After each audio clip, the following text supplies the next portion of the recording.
Ability to find better design jobs is a dream for many designers out there, but what is a better job and how to find one? We are going to explore that in today's video.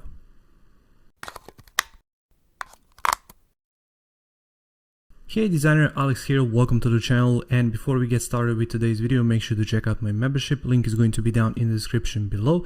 Membership contains all of my courses, design products, private access to the Facebook group, practice files for these YouTube videos, and much more. So if you're interested, make sure to check it out. Once again, link is going to be down in the description below.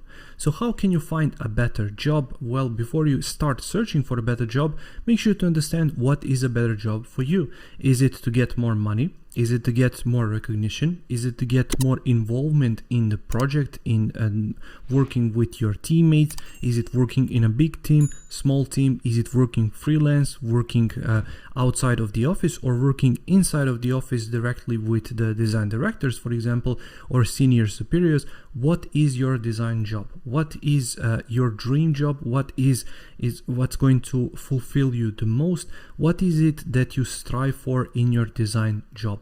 When you understand those things, then you have to understand how can you participate in the solution to find a better job. So it's not just good enough to post your portfolio online and hope for the best. You have to work on yourself as a person and as a designer in order to get better at these design jobs. Now, the first trait that good designers have is the ability to solve specific problems. Now, you have to be able to solve the specific problems inside of a project in order to be useful in a team or in a project if you're just working as a single designer, as a freelancer on that particular project, but you have to be able to solve specific problems.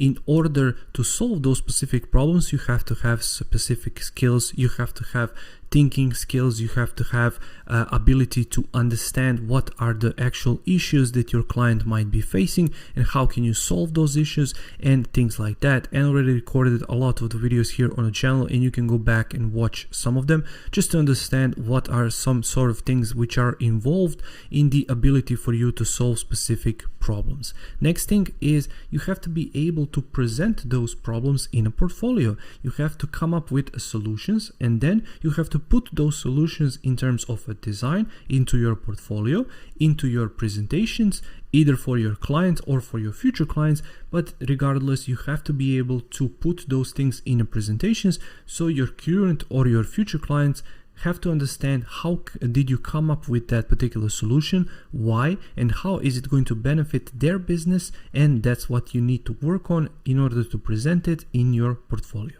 Next on the list is you have to focus on a niche. If you're working as a jack of all trades, you're simply going to be master of none. You have to focus on a niche. If you like cars and you're focusing on cars, that's great, that's your niche, but make sure to be as specific as you can. Is it new cars, used cars? Is it car washing services? Is it car polishing services? Is it car detail services? Is it tuning services? Is it supercars? Is it convertibles? Is it just parts of entire cars?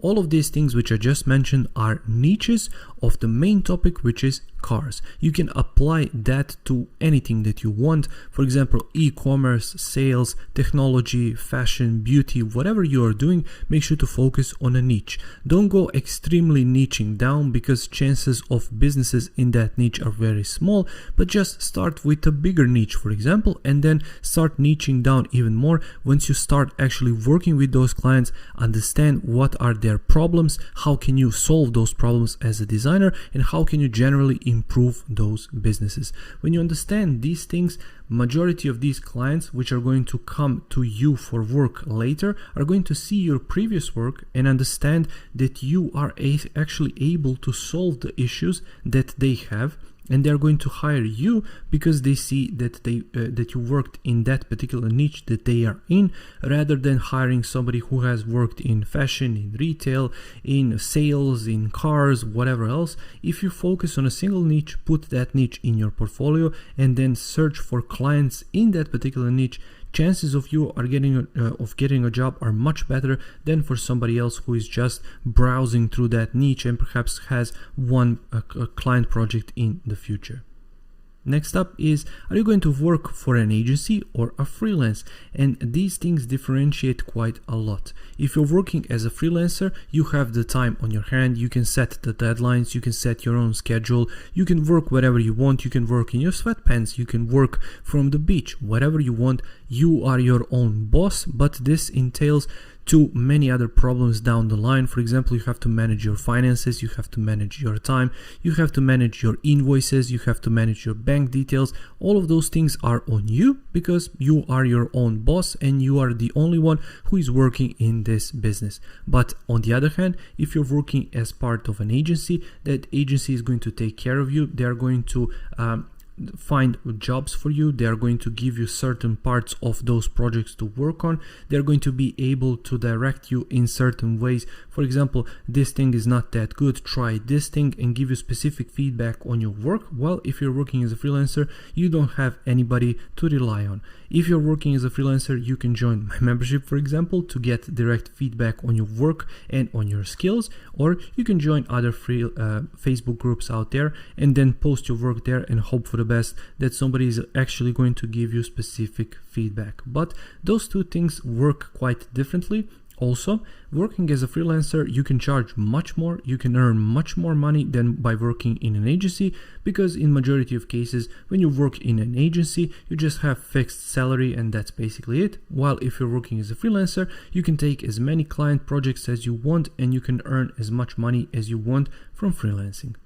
And finally, improve your approach, whether that's sending your invoices, sending project proposals, and I'm going to create a video specifically for project proposals in the future and a course as well, because this is really a key to sending project proposals and landing especially big projects, because good project proposal is going to make or break your project. You have to have the ability to create design briefs, you have to have the ability to communicate clearly with your clients, you have to have the ability to present your work much more clearly to your clients, and therefore that's going to land you more work and that's going to make you look more professional. You have to think about finances. How can you manage finances? How can you send invoices to your clients?